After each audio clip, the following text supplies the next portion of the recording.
Bohemian San Francisco, The Elegant Art of Dining, by Clarence Edwards. Section 3. Birth of the French Restaurant. French impression came strongly about this time, and the Poodle Dog, of Paris, had its prototype at Bush and Dupont streets. This was one of the earliest of the type known as French restaurants, and numerous convivial parties of men and women found its private rooms convenient for rendezvous. Old Pierre of later days, who was found dead out on the Colma road some 2 years after the fire of 1906, was a waiter at the Poodle Dog when it started, and by saving his tips and making good investments, he was able to open a similar restaurant at Stockton and Market, which he called the Pup. The Pup was famous for its frog legs à la poulette. In this venture Pierre had a partner to whom he sold out a few years later, and then he opened the Tortoni in O'Farrell Street, which became one of the most famous of all the pre-fire restaurants, its table d'hôte dinners being considered the best in the city. When Klaus Spreckels built the tall Spreckels building, Pierre and his partner opened the Call restaurant in the top stories. With the fire both of the restaurants went out of existence, and the old proprietor of the Poodle Dog having died, Pierre and a partner named Pon bought the place, and for a year or so after the fire it was one of the best French restaurants in the city. After Pierre's untimely death, the restaurant was merged with Berger and Frank's, and is now in Bush Street above Kearny. Much romance attached to Pierre, it being generally believed that he belonged to a wealthy French family. Because of his education, his unfailing courtesy, his ready wit, and his gentility, Pierre specialized in fish cooked with wine, and as a favor to his patrons he would go to the kitchen and prepare the dish with his own hands. In O'Farrell Street the Delmonico was one of the most famous of the French restaurants until the fire. It was several stories high, and each story contained private rooms. Carriages drove directly into the building from the street, and the occupants went by elevator to soundproof rooms above, where they were served by discreet waiters. The Poodle Dog, the Pup, Delmonico's, Jacques, Frank's, the Mint, Berger, Felix and Campy's are the connecting links between the fire and the pioneer days. Some of them still carry the names and memories of the old days. All were noted for their good dinners and remarkably low prices. Shortly after the fire, Blanco, formerly connected with the old Poodle Dog, opened a place in O'Farrell Street, between Hyde and Larkin, calling it Blanco's.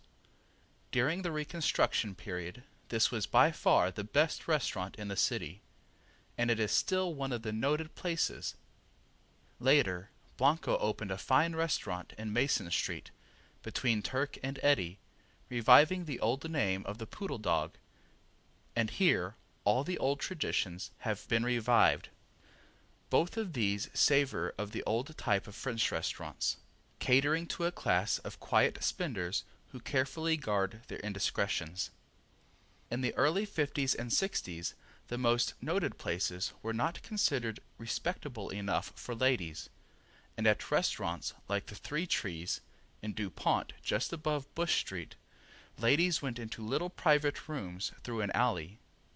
Peter Job saw his opportunity and opened a restaurant where special attention was paid to lady patrons, and shortly after the New York restaurant in Kearny Street did the same. Merging the post-pioneer era with the pre-fire era came the Maison Dorée, which became famous in many ways. It was noted for oysters à la poulette, prepared after the following recipe. Oysters à la poulette. 1/2 cup butter, 3 tablespoons flour, yolks of 3 eggs, 1 pint chicken stock or veal, 1 tablespoonful lemon juice, 1/8 teaspoon pepper, 1 level teaspoon salt. Beat the butter and flour together until smooth and white. Then add salt, pepper, and lemon juice. Gradually pour boiling stock on this mixture and simmer for 10 minutes. Beat the yolks of eggs in a saucepan, gradually pouring the cooked sauce upon them. Pour into a double boiler containing boiling water in lower part of utensil. Stir the mixture for 1½ minutes. Into this put 2 dozen large oysters and let cook until edges curl up and serve hot. Captain Cropper, an old Marylander, had a restaurant that was much patronized by good livers, and in addition to the usual Southern dishes, he specialized on terrapin a la Maryland, sending back to his native state for the famous diamondback terrapin. His recipe for this was as follows: Terrapin a la Maryland. Cut a terrapin in small pieces about 1 inch long after boiling it. Put the pieces in a sauté pan with 2 ounces of sweet butter, salt, pepper, a very little celery salt, a pinch of paprika. Simmer for a few minutes, then add 1 glass of sherry wine, which reduce to half by boiling.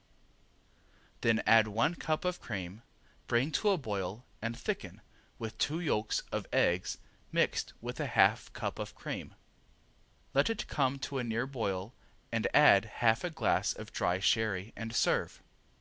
You may thicken the terrapin with the following mixture: 2 raw yolks of eggs, 2 boiled yolks of eggs, 1 ounce of butter, 1 ounce cornstarch, rub together and pass through a fine sieve. Uncle Tom's Cabin, Tony Oak's, the Hermitage, and Cornelius Stagg's were noted roadhouses where fine meals were served, but these are scarcely to be considered as San Francisco Bohemian restaurants. The reception on the corner of Sutter and Webb Streets, which continued up to the time of the fire, was noted for its terrapin specialties, but it was rather malodorous, and ladies who patronized it usually went in through the Webb Street entrance to keep from being seen. The old Baldwin Hotel, which stood where the Flood building now stands, at the corner of Market and Powell, and which was destroyed by fire some 14 years ago, was the favorite resort of many of the noted men of the West, and the grill had the distinction of being the best in San Francisco at that time.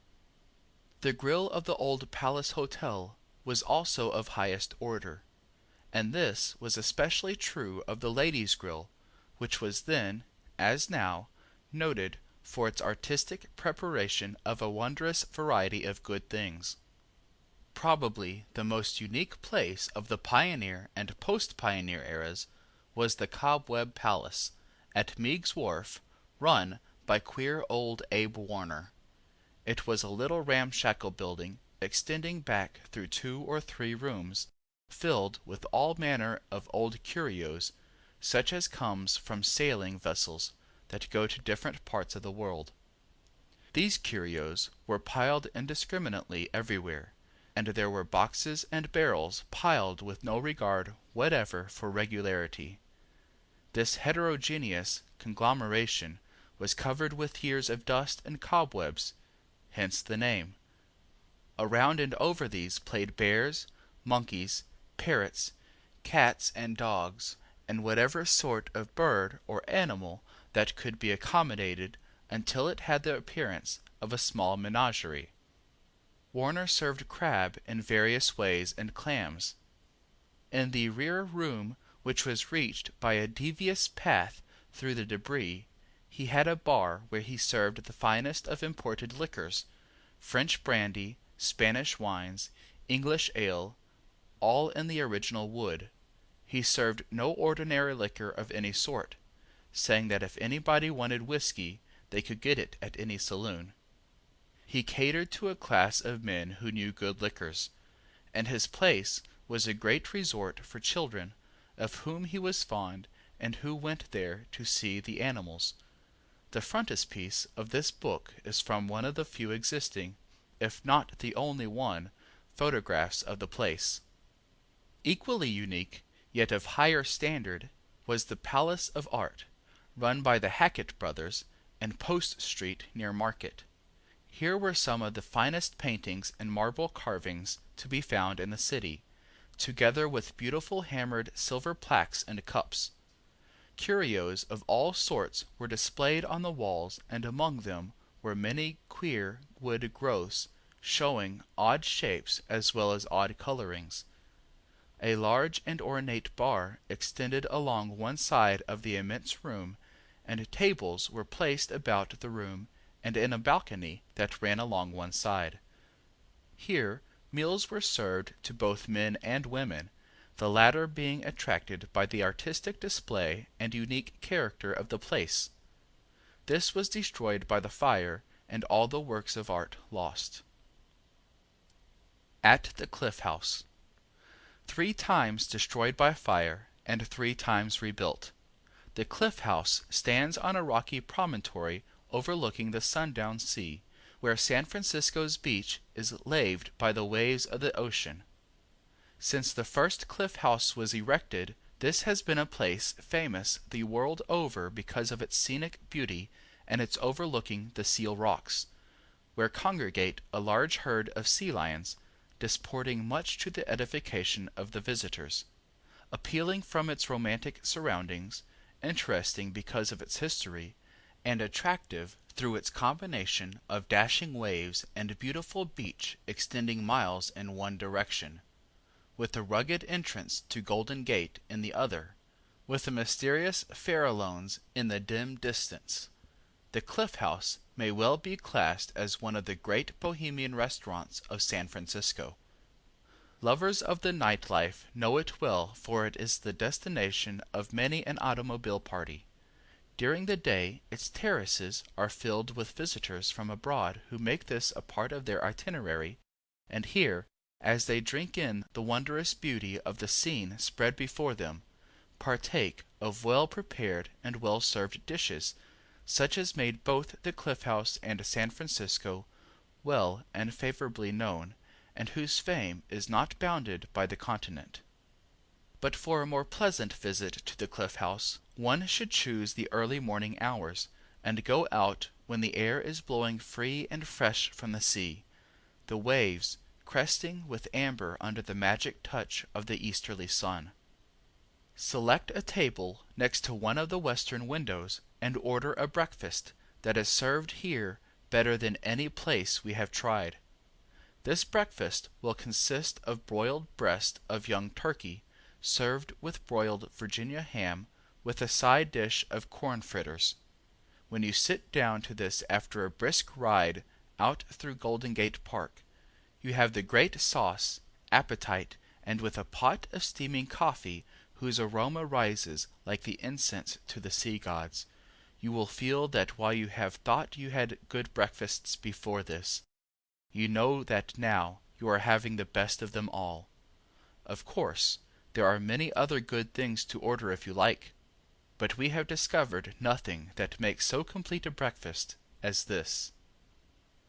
End of section 3.